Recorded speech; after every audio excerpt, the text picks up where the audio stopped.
Their assets were outdated. Their contracts were bleeding. Employee morale was down. They defaulted on 2 loans and were facing pending lawsuits for breach of SLA.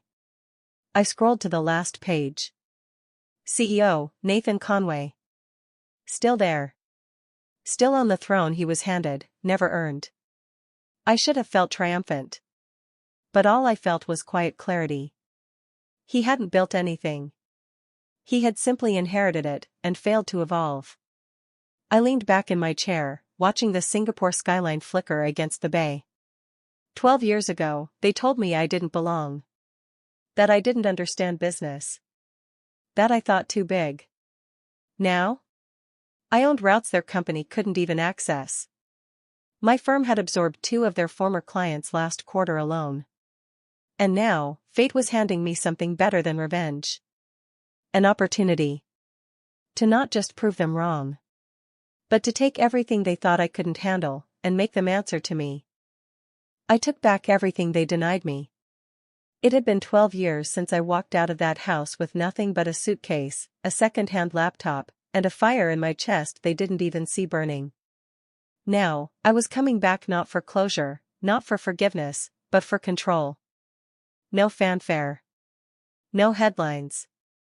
Just me, my corporate attorney Mateo, and a mountain of leverage built from years of being underestimated. I flew in on a red-eye and kept my name off the manifest. We stayed at a hotel 3 towns over. Quiet, surgical, precise. The way I'd built everything. The town looked mostly the same. The gas station where Nathan once ditched me during a snowstorm still had the flickering open sign. The billboard off Route 9 still advertised family-owned logistics since 1968. A lie now. Or maybe a prophecy. But Conway Freight's headquarters had aged, badly. The sign out front was faded, the paint peeling around the doorframes. There were weeds pushing through cracks in the employee parking lot. Most of the spaces were empty. Inside, it smelled like a place too proud to admit it was dying.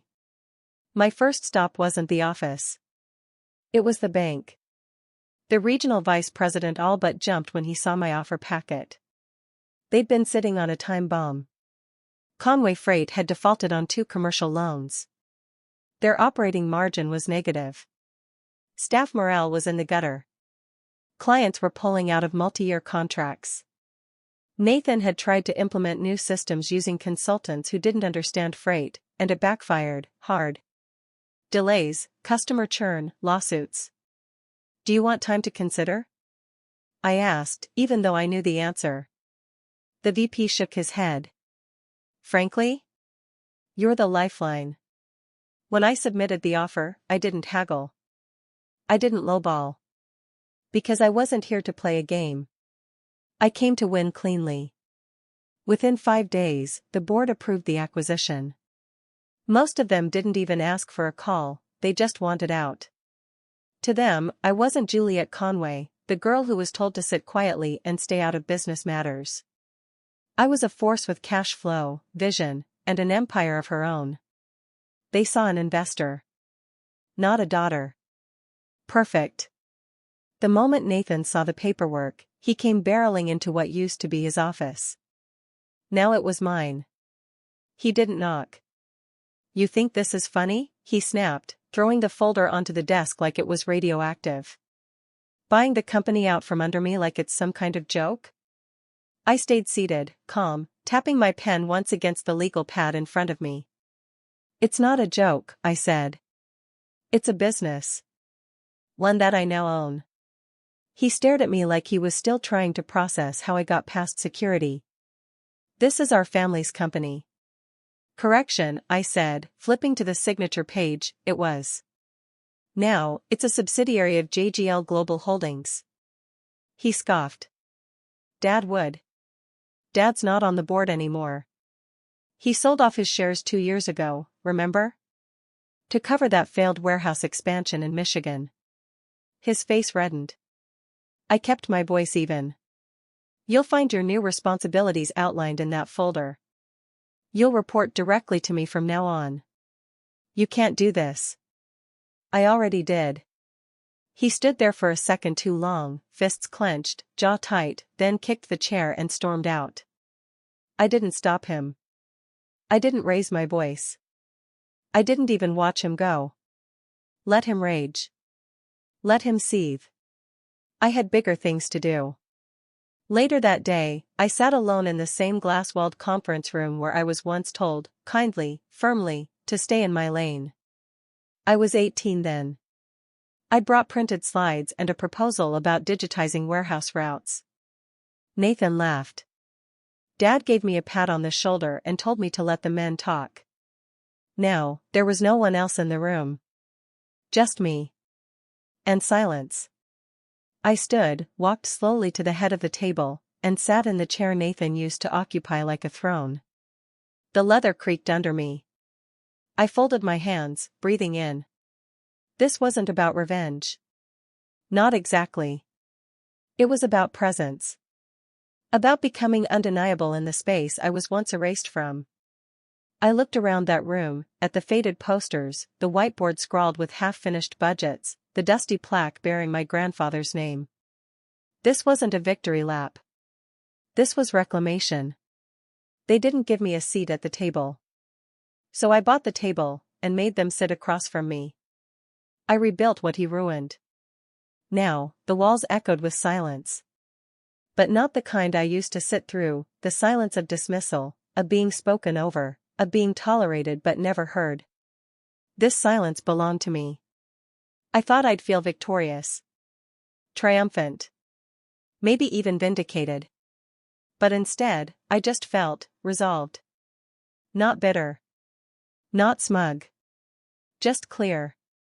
I hadn't done this to watch Nathan fall or to hear my parents admit they were wrong, though part of me wanted that. No, I did it for the girl who was told her dreams were ridiculous. For the woman who was told this wasn't her place. It was my place. And I had built the keys to it myself. The first week, I launched a full audit, financials, vendor contracts, logistics schedules, employee feedback. I wanted to know everything.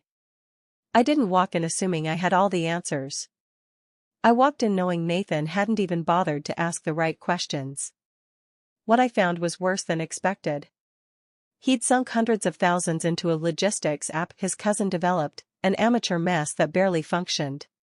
Clients were ghosting them. Trucks sat idle for days because routing systems hadn't been updated since 2010. Entire departments ran off paper ledgers, sticky notes, and sheer stubbornness. One shipment of refrigerated produce had spoiled in transit because no one had noticed the power outage on the backup generator. That alone cost them a client and a lawsuit. The staff was exhausted, but not just from overwork. From being ignored. From watching the company they cared about unravel under someone who thought charm could replace competence. I called an all-hands meeting in the old warehouse. The same one I'd once worked in during summers, sorting invoices, taping boxes, learning the business from the back end while Nathan shadowed Dad by playing golf with clients. Now it was full of employees looking at me like they weren't sure what version of Conway I was about to be. I stepped up to the front, no microphone, no slides. Just truth. I know many of you are tired. I know you've been promised change before. I won't stand here and give you more empty words. I paused, scanning their faces. But I will tell you this, we're going lean. We're going clean. And we're going to rebuild. If you're ready to be part of that, I'm here to work beside you. Not above you. They didn't clap. They didn't smile. But they stayed. And that was enough.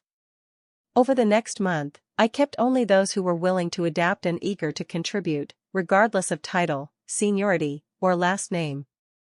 I brought in my own engineers, integrated modern software, automated what could be automated, and created cross-functional teams with clear accountability. We updated fuel-efficient delivery routes. We renegotiated contracts based on performance metrics, not personal connections. We introduced employee wellness programs, small things like paid sick days and quarterly bonuses tied to logistics goals. No more favoritism. No more nepotism. Just performance and purpose. 3 months later, we broke even. By 6 months, we were profitable again. Clients returned. New ones signed. Even a few former employees reached out, asking to come back. The Conway name, ironically, meant something again. But only because I stood behind it now. A few weeks after the turnaround began, my mother showed up. She hadn't called. Just appeared outside my glass office with a soft knock and a nervous smile. I didn't stand to greet her. I just motioned for her to come in. She looked older. Not in the way people do from age, but in the way people do from denial. Like time had finally caught up with the version of reality she'd held on to for too long. "Juliette," she said, her voice catching. "I didn't think you'd ever come back." I folded my hands on the desk. "I didn't plan to."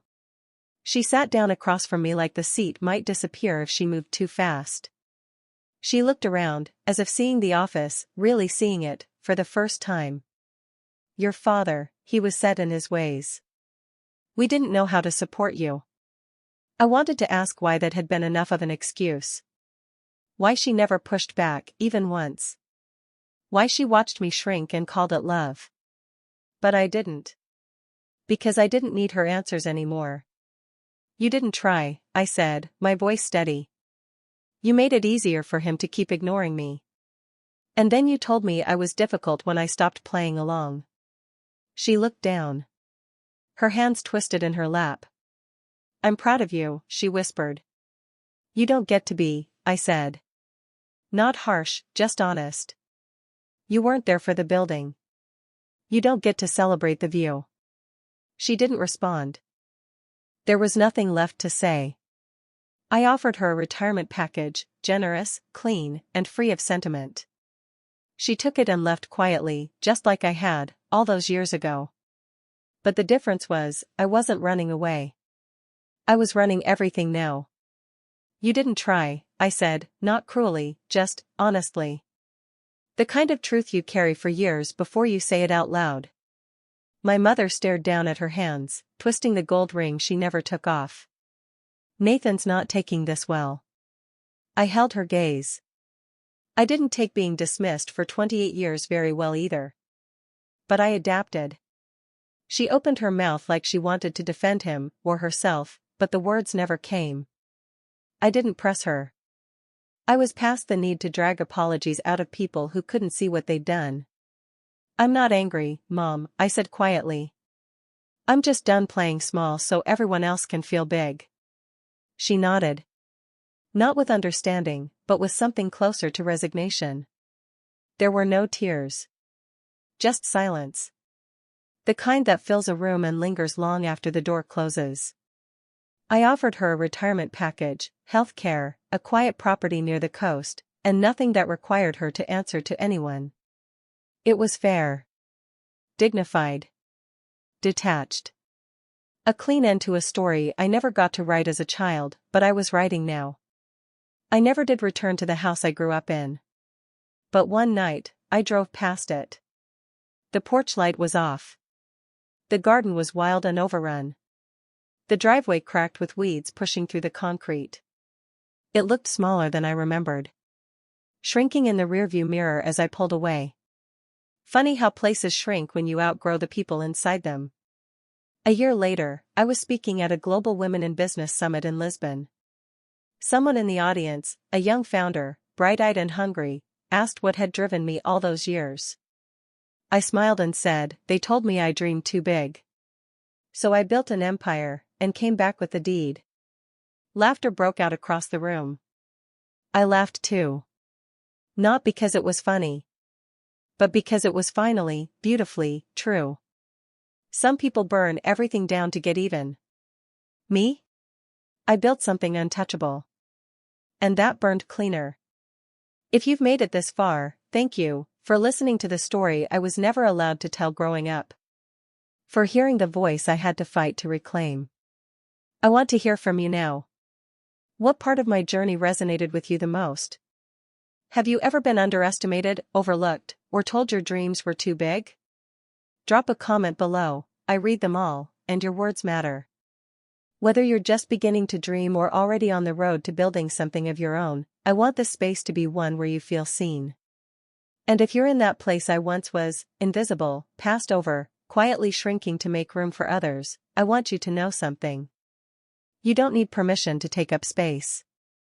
You don't have to make yourself smaller to be loved, or quieter to be respected. They may call you dramatic, emotional, too ambitious. Let them. You're not too much. You're enough, and more. Let your silence be strategic, not submissive. Let your power be quiet, but undeniable. And when they finally look up and ask where you came from, smile, and show them the empire you built while they weren't paying attention. Support women who walk away from small rooms. Cheer for those who dare to come back stronger. And if you're ready to claim your own story, I'll be right here, rooting for you.